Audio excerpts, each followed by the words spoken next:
Assalamualaikum warahmatullahi wabarakatuh. Berjumpa lagi dengan saya Resi Siti Fuanda dari kelas 12 IPA.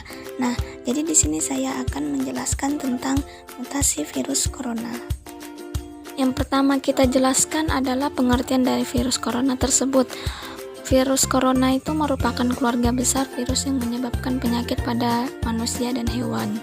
Pada manusia biasanya menyebabkan penyakit infeksi saluran pernafasan, mulai flu biasa hingga penyakit yang serius seperti MERS yang biasa disebut dengan MERS dan sindrom pernafasan atau biasa disebut dengan SARS. Apakah coronavirus sama dengan SARS? Nah, coronavirus itu disebabkan oleh SARS yang termasuk dalam keluarga besar coronavirus yang sama dengan penyebab SARS pada tahun 2003, hanya berbeda jenis virusnya saja. Gejalanya mirip dengan SARS, namun angka kematian SARS 9,6% lebih tinggi dibanding dengan COVID-19, walaupun jumlah kasus COVID-19 jauh lebih banyak dibanding dengan SARS. COVID-19 memiliki penyebab yang lebih luas dan cepat ke beberapa negara dibanding SARS. Nah, siapa saja yang berpotensi terinfeksi coronavirus? Yaitu orang yang tinggal atau bepergian di daerah di mana coronavirus tersebut bersirkulasi mungkin beresiko terinfeksi. WHO terus memantau epidemiologi wabah ini untuk lebih memahami di mana virus ini beredar dan bagaimana orang dapat melindungi diri dari infeksi. Nah, apa itu ODP? ODP itu merupakan singkatan dari orang dalam pemantauan. Mereka yang masuk kategori ini bukan menunjukkan gejala sakit, memiliki riwayat bepergian ke negara atau wilayah epicentrum virus corona. Orang dengan status ODP biasanya diminta melakukan karantina mandiri selama 14 hari.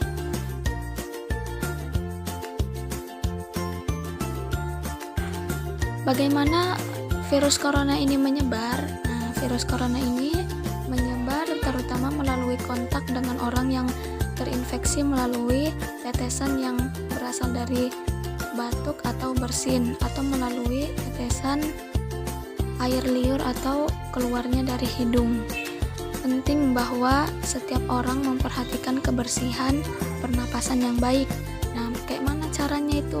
Misalnya seperti ini, tutup hidung dan mulut Anda dengan tisu atau sapu tangan. Jika tidak ada tisu, bisa menggunakan lengan dalam baju Anda. Segera buang tisu yang sudah dipakai ke dalam tempat sampah. Lalu cuci tangan dengan menggunakan air bersih dan sabun atau pencuci tangan berbasis alkohol. Seberapa bahaya virus corona bagi kehidupan kita? Nah, seperti penyakit pernapasan lain, infeksi virus corona dapat menyebabkan gejala ringan seperti demam, batuk pilek, gangguan pernapasan, sakit tenggorokan, letih atau lesu.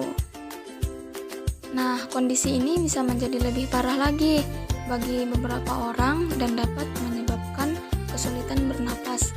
Penyakit ini jarang berakibat fatal. Orang tua dan orang-orang yang mempunyai riwayat medis sebelumnya seperti diabetes dan penyakit jantung lebih rentan mengalami kondisi parah jika terkena virus corona. Nah, untuk panduan isolasi diri ada beberapa bagian ya, sesuai dengan protokol isolasi diri yang dikeluarkan Kementerian Kesehatan. Mereka yang diharuskan mengisolasi diri adalah mereka yang sakit namun tidak memiliki resiko penyakit penyerta lainnya. Orang dalam pemantauan atau ODP yang memiliki gejala demam atau gejala pernapasan dengan riwayat dari negara atau area transmisi lokal. Yang terakhir yaitu orang yang tidak menunjukkan gejala tapi pernah memiliki kontak erat dengan pasien COVID-19. Nah, apa yang harus dilakukan saat isolasi mandiri? Yang pertama pertama yaitu tinggal di rumah, jangan pergi bekerja dan ke ruang publik. Gunakan kamar terpisah di rumah dari anggota keluarga lainnya. Lalu, jika memungkinkan, upayakan menjaga jarak sekitar 1 meter dari anggota keluarga lain. Gunakan selalu masker selama masa isolasi diri. Lakukan pengukuran suhu harian dan observasi gejala klinis seperti batuk atau kesulitan bernapas. Hindari pemakaian bersama peralatan makan dan peralatan mandi. Terapkan perilaku hidup bersih dan sehat. Berada di ruang terbuka dan berjemur di bawah sinar matahari setiap pagi.